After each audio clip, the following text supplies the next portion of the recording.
जातीय जनगणना पर बुरी तरह फंस गई कमल छाप, तो उड़ाने लगे अफवाह। तेजस्वी यादव ने मरोड़ दी बांह तो करने लगे काएं काएं। नीतीश कुमार की पार्टी तोड़ने के लिए कमल छापों ने दिल खोलकर फैलाया झूठ।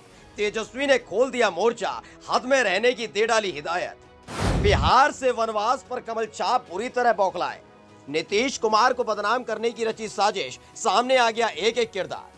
जातीय जनगणना कमल छाप पार्टी के लिए वो अभिशाप है जिससे बिहार से उनका हमेशा के लिए वनवास हो गया।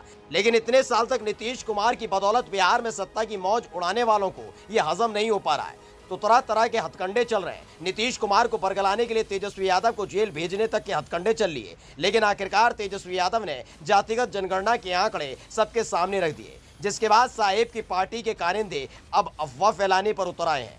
जातिगत जनगणना में हेरफेर का आरोप लगाकर नीतीश कुमार की पार्टी को तोड़ने की कोशिश की गई, लेकिन तेजस्वी यादव ने जैसे ही हुंकार भरी वैसे ही लोगों की सांसें फूल गई। अफवाह फैलाता रंगे हाथों पकड़ा गया कमल छाप नेता मौके पर ही पहुंच गए तेजस्वी यादव। तेजस्वी को देखकर चढ़ गई सांसें।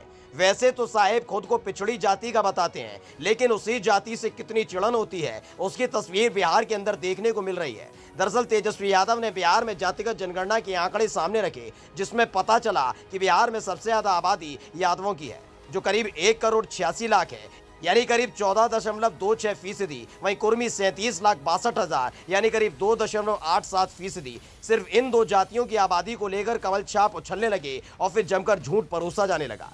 आरोप लगाया जाने लगा कि नीतीश कुमार ने जातीय जनगणना में हेरफेर की और यादवों की तादाद बढ़ा दी है। यह हथकंडा सिर्फ इसलिए चला गया जिससे गैर यादव जाति के लोग कमल छापों के साथ खड़े हो जाएं और फिर यादवों के खिलाफ माहौल बनाया जा सके, जिससे आरजेडी को कमजोर किया जा सके। यही नहीं, नीतीश कुमार की खुद की पार्टी के लोग भी नीतीश के खिलाफ बगावत कर दें, लेकिन बीजेपी कामयाब होती उससे पहले ही तेजस्वी यादव ने मोर्चा खोल दिया। तेजस्वी यादव ने कहा कि लोग कह रहे हैं कि यादवों की संख्या बढ़ा दी गई है। 1931 में आखिरी जातीय गणना हुई थी, उसमें यादवों की 11% आबादी थी। बिहार, झारखंड और उड़ीसा एक राज्य था, सबसे ज्यादा यादवों की संख्या बिहार में ही थी। अगर ऐसा होता तो सीएम नीतीश कुमार अपनी जाति की संख्या नहीं बढ़ा लेते। कुछ बेकार की बातें करते हैं और बकवास करते हैं।